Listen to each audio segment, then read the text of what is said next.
సరే ఇవన్నీ తోడు ఇప్పుడు జగన్మోహన్ రెడ్డి గారు పైనైతే సీబీఐ కేసులు ఆళ్ళు రీఓపెన్ చేస్తున్నారు సార్. ఆ మద్యం కుంభకోణం గానిలో లేకుంటే ఇసుక స్కామ్ వీటన్నిటి మీద కూడా రీఓపెన్ చేసే ఆలోచనలో ఉన్నట్టు కొన్ని వార్తలు రావడం చూస్తున్నాం. ఈవెన్ అక్రమాస్తుల కేసు కూడా ప్రతి శుక్రవారం ఆయన అటెండ్ అవ్వాలి అన్నట్టుగా తొందరలో ఆ ప్రాసెస్ కూడా మొదలవుతుందంటున్నారు. మరి ఇవన్నీ చూస్తే జగన్మోహన్ రెడ్డి గారు అరెస్ట్ అయ్యే అవకాశం ఏమన్నా కనిపిస్తుందంటారా సార్ ఫ్యూచర్‌లో?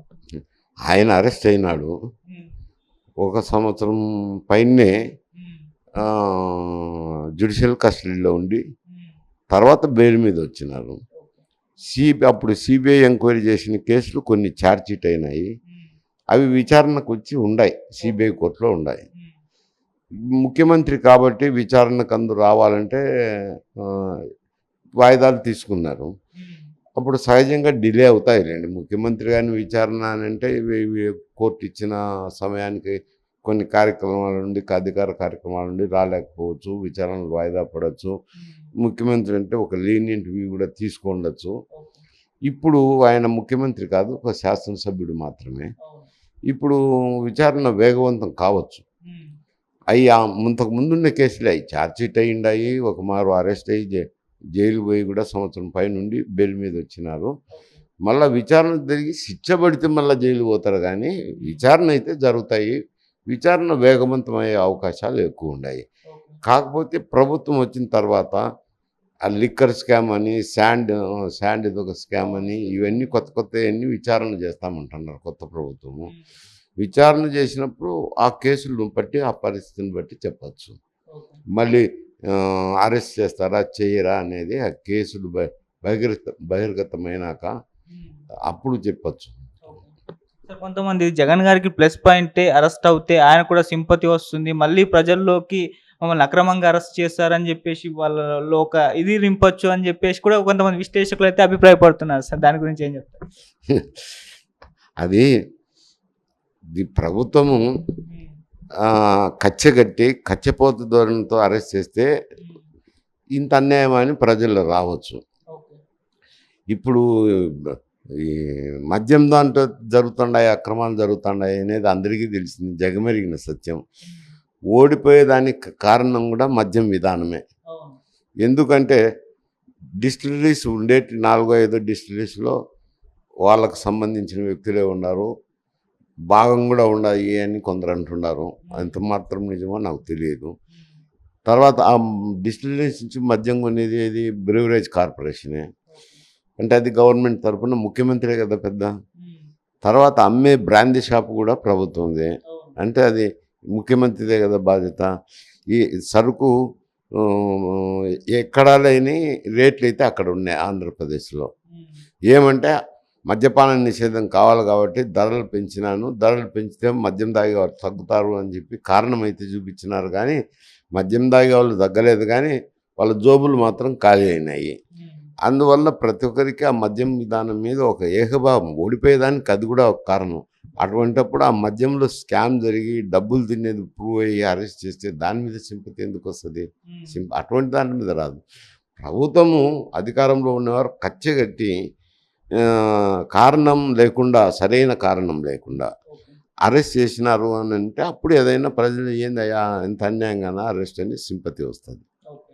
సరే ఇటు జగన్మోహన్ రెడ్డి గారి పైన అధికారం పోగానే ఋషికొండ ప్యాలెస్‌లోకి వీళ్ళు టీడీపీ వాళ్ళెళ్లి దాన్ని మొత్తం కూడా చూపించి 500,00,00,000 ప్రజాధనం వృధా చేశారు ఈ ప్యాలెస్ కోసకు. బాత్ టబ్ కోసం ఇంత ఖర్చు పెట్టారు. ఈ రూమ్ కోసం ఇంత ఖర్చు పెట్టారని జెప్పేసి ఆ వీడియోలు సోషల్ మీడియాలో తెగ వదిలేశారు సార్. చాలా ఇప్పుడు సోషల్ మీడియాలో విమర్శలైతే వస్తున్నాయి. ఏంటి ప్రజాధనం ఇంత ఖర్చు పెట్టారా అని జెప్పేసి. అయితే దానిపైన వైసీపీ వాళ్ళు మాత్రం అది ప్రజా సొమ్ము. అదేం జగన్మోహన్ రెడ్డి గారిదు. ఈరోజు అది వాళ్ళు యూజ్ జేసుకోవచ్చు టీడీపీ వాళ్ళు. రేపు వేరే ప్రభుత్వం వస్తే వేరే వాళ్ళు యూజ్ చేసుకుంటారు. మాదొస్తే మేము యూజ్ చేసుకుంటాం. అది ప్రజల సొమ్ముతో అంటే ప్రభుత్వంది మాత్రమే గానీ అది మాది సొంతంది గాదు గదా! అన్నట్టు వాళ్ళు మాట్లాడుతున్నారు. ఏం జెప్తారు సార్ దీని గురించి? ఇప్పుడు అది ప్రభుత్వం సొత్తే. హ్మ్.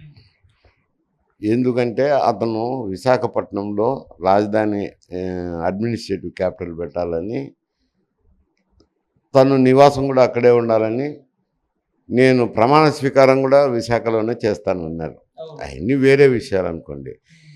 ఇప్పుడు ఆయన నివాసం ఉండేదానికే ఒక అడ్మినిస్ట్రేటివ్ క్యాపిటల్ ఉంటే అక్కడే నివాసం ఉండాలని ప్రభుత్వ ధనంతో కట్టిండొచ్చు. అవును. బిల్డింగ్లు కానీ ఇంటీరియర్ డెకరేషన్స్ కానీ చేసిండొచ్చు, కాదని నేను అది తప్పు అని కూడా అనను. కాకపోతే ఖర్చు పెట్టిన విధానం చూస్తే టబ్బు 26 లక్షలు, కమోడ్లు 3 లక్షలు, అవి ప్రజాధనం కదా, జ్యుడిషియస్గా ఉపయోగించాలి. కానీ ముందు నీవు ప్రభుత్వం తరపున ఉన్నంత వరకు ఉండేదానికి కావాల్సిన సౌకర్యాలు చేసుకోవచ్చు. కానీ మరీ ఏదో రాజులు చక్రవర్తులు రాజదర్బార్లు నిర్మించుకున్నట్టు నిర్మించితే తప్పులు పడతారు కదా. ఎవరమైనా తప్పులు పట్టాల్సిందే కదా. ఉండేది మనం ఉంటాము, ఇంకొకరు ఉంటారు. 5 సంవత్సరాల వరకు ఒక తీరైతే ప్రజల వద్దకు వెళ్ళాలా. అధికారం అనేది శాశ్వతం కాదు. వాళ్ళు ఇచ్చినప్పుడు అధికారం 5 సంవత్సరాలు ఉంటుంది. 5 సంవత్సరాలు కూడా బాధ్యతగా పరిపాలించి ఉపయోగించుకుంటేనే 5 సంవత్సరాలు ఉంటాము. మళ్ళీ 5 సంవత్సరాల తర్వాత బాధ్యతగా ఉంటే తీర్పిస్తారు, లేకుంటే వ్యతిరేకమైన తీర్పు వస్తుంది. ఇప్పుడు వచ్చినట్టే అది ప్రభుత్వ బిల్డింగులు అనుకున్నప్పుడు ప్రభుత్వ బిల్డింగులకు కావాల్సిన వసతులు కావలసిన స్థాయిలో నిర్మాణం చేసిండారు. కానీ రాజభవనాలు చక్రవర్తులు కట్టినట్టు అద్దారాలు అవి చూస్తే, ఇంటీరియర్ డెకరేషన్స్, ఆ ఫ్లోరింగ్స్ చూస్తే ఎవరైనా కానీ ప్రజాధనాన్ని వృధా చేసినారనేది వస్తుంది. ప్రభుత్వ ఆస్తులే కావచ్చు, అంతగా ఖర్చు పెట్టాల్సిన అవసరం ఏముంది. ఇటు ఫర్నిచర్ కూడా తాడేపల్లి ప్యాలెస్కు తీసుకెళ్లడం చూస్తున్నాం. దాన్ని ఇప్పుడు రిటర్న్ చేస్తారో లేదో తెలియదు. మన కోడల నాని గారు అయితే ఫర్నిచర్ మొత్తం అమౌంట్ ఎంత అవుతుందో అది మొత్తం ఇస్తాం, మేము ఉంచుకోమన్నట్టు అన్నారు. అంటే అమౌంట్ ఇస్తా అంటుంది కదా, ఫర్నిచర్ మాత్రం ఇస్తారో లేదో తెలియదు. దానిపైన కూడా విమర్శ అయితే రావడం చూస్తున్నాం. అంటే ప్రభుత్వ ఫర్నిచర్ని మొత్తం తాడేపల్లి ప్యాలెస్లో పెట్టుకోవడం ఏంటి? ఒక తూరి ప్రభుత్వం ఫర్నిచర్ కొని ముఖ్యమంత్రి నివాసంలో ఏర్పాటు చేయొచ్చు. పార్లమెంట్ మెంబర్లు అయినప్పుడు కూడా శాఖ సిపిడబ్ల్యూడి శాఖ నుంచే ఫర్నిచర్ అంతా తెచ్చిస్తారు. మళ్ళా పార్లమెంట్ సభ్యత్వం పోయినప్పుడు వాళ్ళకి హ్యాండ్ ఓవర్ చేస్తుంటారు. సహజంగా ఈయనైనా ముఖ్యమంత్రిగా ప్రభుత్వం ఇచ్చిన ఫర్నిచర్ను వెనక్కి ఇవ్వాలి. అప్పుడు కోడెల శివప్రసాద్ విషయంలో కూడా అదే జరిగింది కదా. ఏది పార్లమెంట్ ప్రభుత్వం ప్రొవైడ్ చేసిన ఫర్నిచర్ ఇవ్వకుండా ఎత్తకపోయినారు అని చెప్పి వైఎస్ఆర్సీపీ వాళ్ళే విమర్శించినారు కదా. తప్పకుండా ఆ విమర్శ అయితే వస్తుంది. వాళ్ళ ఫర్నిచర్ వాళ్ళకి హ్యాండ్ ఓవర్ చేయడం మంచిది, ఉత్తమం. డబ్బు కట్టిస్తాము అనేది అది అహంభావం కిందికి వస్తుంది. ఎందుకు అని అంటే అవినీతి చేసిన డబ్బు కదా, మస్తుగా కడతారులేండి, ప్రభుత్వ అధికారాన్ని ఉపయోగించి అవినీతి చేసినారు కదా.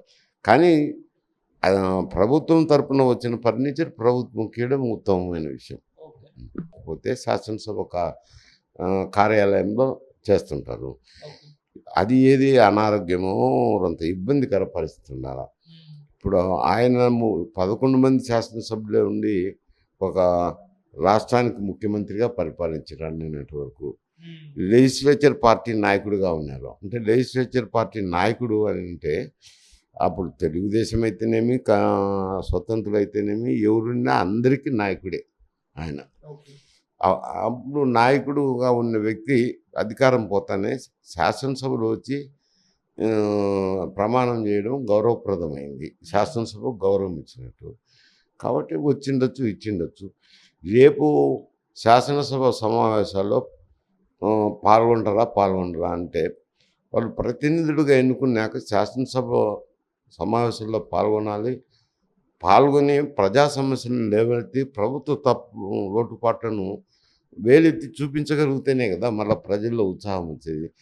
నేను శాసనసభకే వెళ్ళనని ప్రమాణం చేసి వెళ్తే అది ఒక రకంగా ప్రజలను అవమానపరిచినట్టు అవుతుంది. మీరు ఎంతో ఒక శాతం ప్రజలు వేసినారు, ఓడిండొచ్చు. కొంతమంది శాతం ప్రజలైతే ఓట్లు వేసినారు కదా. ఒక మాట అన్నారు అనుకోండి చంద్రబాబు నాయుడు, ఇది కౌరవ సభ లేక శాసనసభ, నేను మళ్ళీ నేతగానే ముఖ్యమంత్రిగానే అధికారంలోకి వచ్చి అడుగు పెడతాను శాసనసభలో అన్నాడు. అంటే ఆ దినం జరిగిన సంఘటన వేరేది.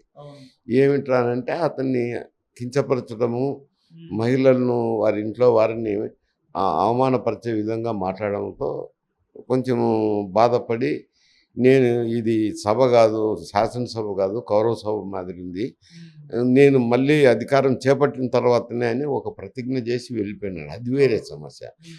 ఈయన శాసనసభని పూర్తిగా శాసనసభకు హాజరు కాకుండా పోతే ఏమవుతుంది అంటే రాంగ్ మెసేజ్ పోతుంది. తప్పుడు మెసేజ్ పోతుంది. హాజరు అవ్వాల్సిందే.